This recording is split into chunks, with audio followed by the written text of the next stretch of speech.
Hey everyone! So today, we're going to break down a concept that is a total game changer in the cloud: managed services. This idea literally changes how we think about building and running our apps, so let's just dive right in. All right, picture this. You've spent weeks, maybe months, crafting the perfect application.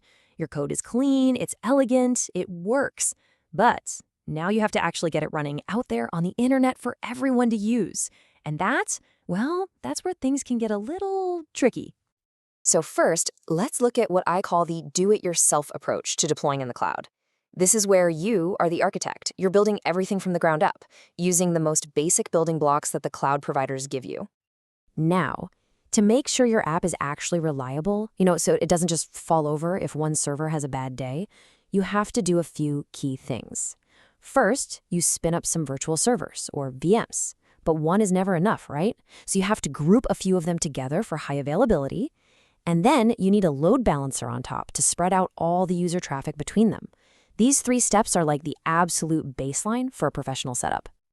And here's where the fun begins. To pull off just those 3 steps, you have to learn, configure, and connect 3 completely separate services. So on AWS, for instance, you're wrestling with EC2 for the virtual machines, then auto-scaling groups to manage them, and then an elastic load balancer to handle the traffic. It's the same story on Azure and Google Cloud, just with different names. All of a sudden, you're not just an app developer, you're juggling a ton of infrastructure. And this is the most important part to understand. When you build it yourself, you own it. That means you are on the hook for everything, from the operating system all the way up. We're talking security patches for the OS, updating your software runtimes, making sure everything is highly available, manually figuring out your scaling rules, and jumping in to replace servers when they fail. It is a massive, never-ending list of chores. Okay, that to-do list sounds pretty exhausting, doesn't it? Well, you're not alone in thinking that. The cloud providers thought so too. And that's why they came up with a much simpler way to handle all this stuff. So let's just ask a simple question. What if you didn't have to worry about any of that? What if security patching, scaling, and replacing broken VMs just wasn't your problem? What if you could just hand that entire to-do list over to the cloud provider? Well, that's precisely what a managed service is. It's basically a deal you make with the cloud. They say, listen, we'll handle all the messy underlying infrastructure, the operating system, all the runtimes. You just focus on what you do best, your application code and a little bit of configuration. And look at this shift. It is dramatic. On the left, in the DIY world, your job is that huge, scary list of operational tasks. But with a managed service, your to-do list shrinks down to just 2 things: your code and your config. Everything else? Poof, it's handled by the cloud provider. That is a huge weight off your shoulders. Okay, this all sounds great in theory, but what does it actually look like in the real world? Let's take a look at some of the actual services you can go and use right now to run your code this way. So each of the big 3 has a flagship service for this kind of thing. Over at AWS, it's called Elastic Beanstalk. For Microsoft, it's Azure Web Apps. And on Google Cloud, you've got App Engine. The idea for all of them is the same. You just give them your code, maybe in a container, and they take care of the rest. Seriously. And this quote really just nails it. The whole point is to let you, the developer, focus on what actually makes your application special, your code, instead of sinking all your time into the generic, non-functional work of just keeping the lights on.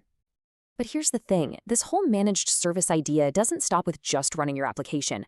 This philosophy extends to some of the trickiest, most critical parts of any tech stack, like your databases. I mean, think about it. Running a database is famously difficult. You've got to worry about backups, replication, patching, performance tuning. It's practically a full-time job in itself. So why not let the cloud provider handle all that complexity for you too? And of course they do. For your classic relational databases like MySQL or Postgres, you've got services like AWS's RDS or Google's Cloud SQL.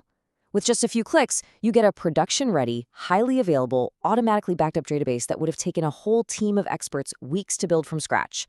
It's incredible. And it's the exact same story for modern NoSQL databases. Whether you need a lightning-fast key-value store like DynamoDB or a super flexible document database like Cosmos DB, there is a managed service ready and waiting to handle all the complexity of running these things at a massive scale. So we've really described 2 totally different ways of using the cloud, right? The do-it-yourself way and the managed service way. Well, the industry has official names for these 2 models, and understanding them is super important. That DIY approach we started with, that's called infrastructure as a service, or IaaS. Think of it like you're just renting the raw infrastructure, the servers, the networking. The cloud provider keeps the physical machines running in their data center, but everything from the operating system on up, that's on you. Now, that much simpler managed service approach, that's called platform as a service, or PaaS. Here, the provider isn't just giving you infrastructure, they're giving you a whole platform to build on top of. They manage the hardware, the OS, the runtimes, so you can just focus on your app.